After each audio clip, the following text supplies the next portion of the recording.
Globalization did not begin with container ships or fiber optic cables. It began the moment capital discovered that borders were obstacles rather than protections. What followed was not a steady march toward integration, but a series of accelerations, each driven by technology policy and power reshaping how money moved where risk accumulated and who bore the consequences when the system faltered.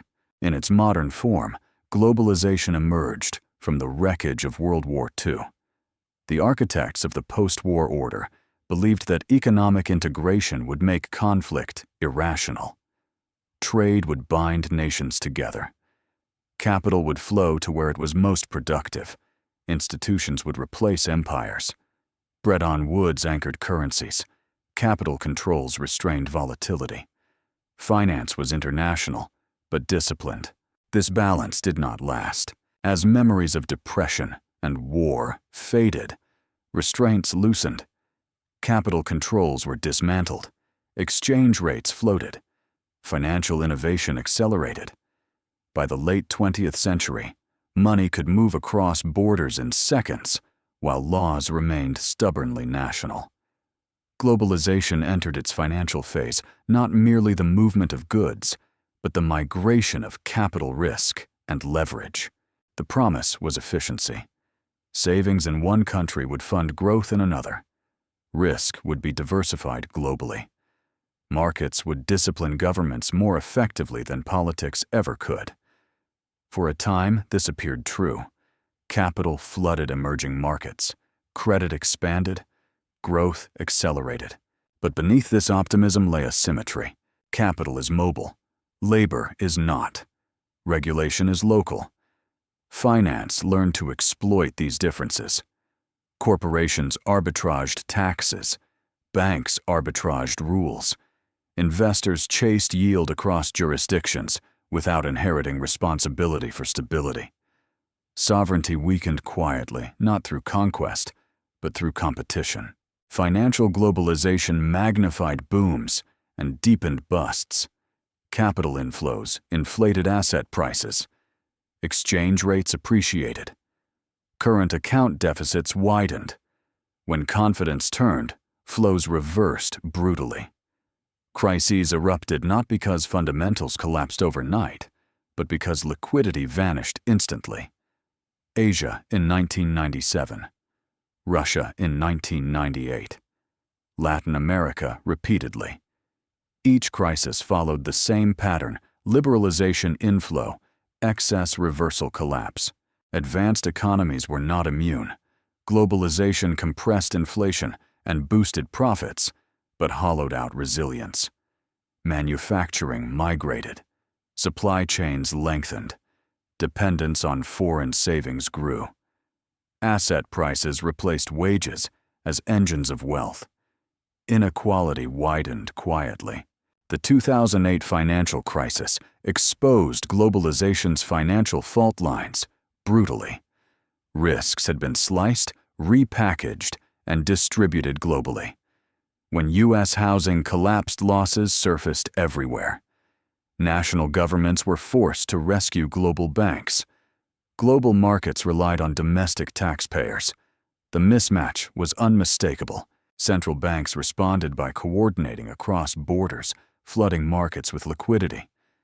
Globalization survived, but on life support. Trust in its benefits fractured. Populism surged. Protectionism returned not as policy, but as instinct. What globalization revealed is a core paradox. Finance integrates faster than governance. Markets globalize. Politics does not. The result is efficiency without accountability. When things work, gains appear universal. When they fail, costs are national. Standing inside this system, one senses both inevitability and fragility. Global finance connects economies, but also synchronizes their shocks. Diversification becomes correlation. Stability becomes conditional. The unresolved question is not whether globalization will continue. It already has.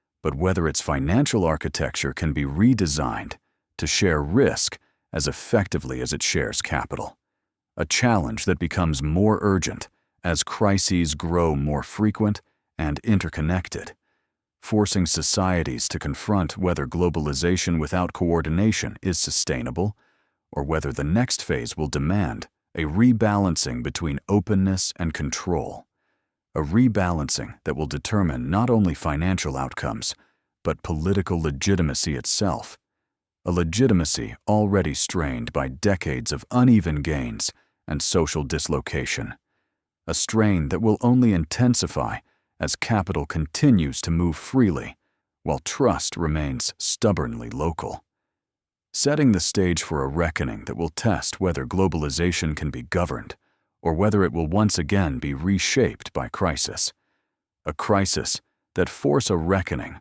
over who ultimately governs money in a world where capital obeys no flag. Because once globalization revealed its financial consequences, societies could no longer pretend that openness was costless or that markets would self-correct without pain. The years after the global financial crisis marked a decisive shift in how globalization was perceived. What had once been framed as an engine of shared prosperity was increasingly understood as a system that distributed gains efficiently, but losses brutally.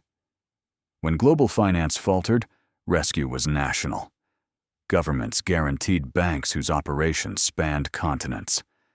Central banks backstopped markets far beyond their borders. The implicit bargain became clear: profits were global, but stability was local.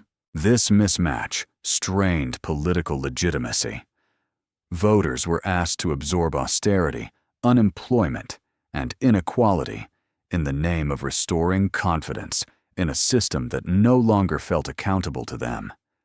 Trust eroded not only in markets, but in institutions that appeared captured by financial imperatives. Globalization's financial success became inseparable from its social backlash. In response, the architecture of global finance began to change tentatively, unevenly, and under pressure. Macroprudential regulation emerged to tame cross-border risk. Capital buffers rose. Stress tests multiplied. Swap lines between central banks institutionalized emergency cooperation. These were not reversals of globalization, but adaptations to its excesses. Yet deeper tensions remained unresolved.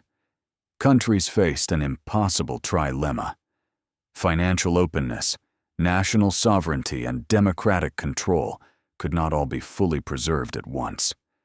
Some sacrificed openness, others constrained sovereignty. Many eroded democratic consent, quietly through technocratic governance. Each choice carried consequences. Emerging economies learned hard lessons. Unfettered capital inflows promised growth, but delivered volatility. Many rebuilt defenses, reserves capital controls, managed exchange rates, not as rejection of globalization, but as insurance against it. The era of naive openness ended. Pragmatism replaced ideology. Advanced economies faced their own reckoning. Global supply chains optimized for cost proved fragile under stress. Dependence on foreign savings magnified vulnerability. Monetary policy stretched beyond traditional limits to stabilize systems increasingly sensitive to shocks. Globalization survived, but as a more contested, politicized force. The deeper consequence of financial globalization is therefore not economic, but institutional. It revealed that markets alone cannot provide legitimacy. Integration without shared governance breeds instability. Efficiency without fairness erodes consent. When finance globalizes faster than trust, backlash is inevitable. History suggests that globalization does not end, it mutates.